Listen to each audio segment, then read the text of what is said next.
Welcome to episode 19 of Snap Aim Podcast. I can't believe we're almost at 20 already. All right, so today I want to talk about Palworld. I've played 12 hours of Palworld over 2 days. Yeah, I feel awful, but I had a ton of fun playing the game.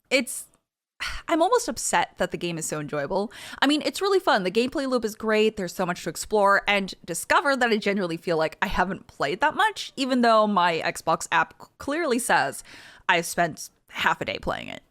So this is the 5th most played game on Steam ever by concurrent players, and that's 3 days after launch. The official Palworld Twitter account posted that they surpassed 4 million copies sold. And that's kind of insane, and that's 3 days after launch. So to put this into perspective, a AAA game, Legend of Zelda Tears of the Kingdom, sold more than 10 million copies within its first 3 days of release, then sold a total of 19.5 million by September 2023. Which is just 4 months' time.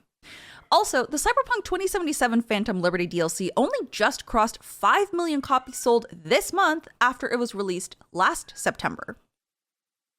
And this is all considering that Palworld is very much an early access game.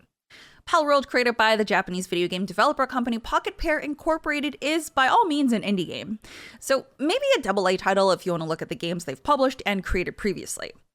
So this is an incredible milestone for Pocket Pair to celebrate. I don't think they were really prepared for the influx of players that were interested in Palworld. The servers definitely were not ready either. A lot of people, myself included, had a ton of issues with getting into the game the day of launch.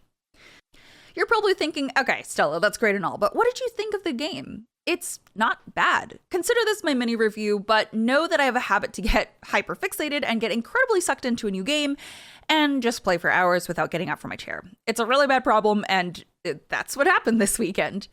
I played Palworld through the PC Game Pass download since I wasn't sure if I wanted to shell out $30 for a game I might drop after a week. Unfortunately, if you play it on the Xbox or Game Pass app, the game build is different than the more beefed up version on Steam. Pocket Pair is trying to get a patch through Microsoft's certification process, and that is taking some time. The developer also specified that the Steam and Xbox version numbers will always be different since each build has different architectures. They wanted to clarify that one build isn't older over the other, they're just different versions. It's actually a little funny that one of the aspects missing from the Xbox Game Pass version is the ability to actually fully exit the game. So right now there's no dedicated exit button. I have to actually bring up my Windows bar or task manager and close out of the game that way. But I'm most upset about the game version not letting you name your pals. Even with these missing features, I played with my friend Arma for these 2 6-hour sessions this weekend, and I highly enjoyed the gameplay loop of discovering new building recipes, going out to explore the vibrant world, catching new pals, and getting my ass kicked by a few of them, and just creating my own base. One thing to know is that I'm a big fan of survival crafting games, and Palworld definitely hits that itch pretty well. The one other survival crafting game that really caught my interest for a while was Grounded. There's a new game coming out next week called Enshrouded that's also in this genre, but I can talk more about that next week since it's under embargo, but I can say that I've played it. Palworld is cute and fun, but I'm definitely glad I'm playing on a subscription service I already pay for. I know the Steam version is better and it has more features, but even with those features, I can't really gauge how I'll feel about the game the further I explore. Don't get me wrong, I love exploring in the game, but there's a lot of elements I wish that could be added to the game. For example, there's no way to craft healing items. You can make healing items to cure your sick pals, but nothing for yourself within combat. Now, you do get pals who have healing abilities and can heal you, but it's not really enough sometimes, especially since you're kind of encouraged to go out and explore some really high-level areas. And for those areas, you're going to aggro quite a few enemies because sometimes your pals just beef with specific other pal types. There's also no real rush to expand and improve your base with a ton of buildings right away since you unlock basic wood-type structures that are really easily built. But even building some of those structures, the snapping is really weird and you can't quite create what you want. I know it's early access, so I'm not that frustrated with it, but I'm really tired of early access or beta games. I've been playing those since DayZ, and each game I've followed since early access has not really carried through with their plans for the future and full release.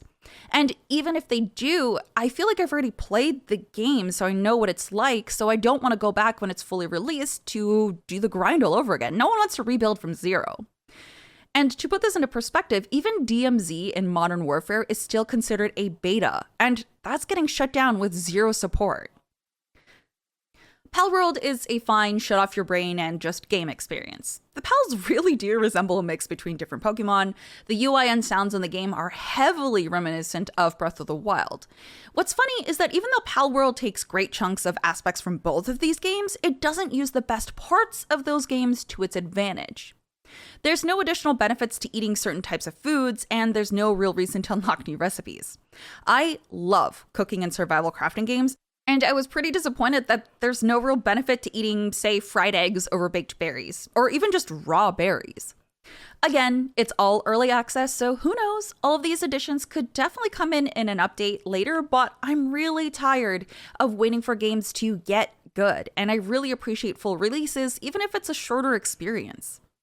Palworld is fun and I enjoyed my time on it, and I'll probably play more, but I'm not entirely sure how long the novelty of cute fantastical animals with AK-47s and Glocks will last for me. So for me, I'd probably rate it around a 7 lamb balls out of 10. I do love all the cat-based pals though. Anyways, one quick note for the next few episodes. I may be very inconsistent with recording podcast episodes since I'm moving and I'm also busy taking on ALGS show days and also co-hosting DICE. There's a lot going on, but I will do my best to keep you all in the loop on social media. And if anything, I'll probably just pump out some shorter episodes like this one talking about the recent game that I'm playing or recent news that I feel like really takes the headline and publish those on Mondays. But thank you all so much for supporting me and sticking around and listening. I'll see you next time.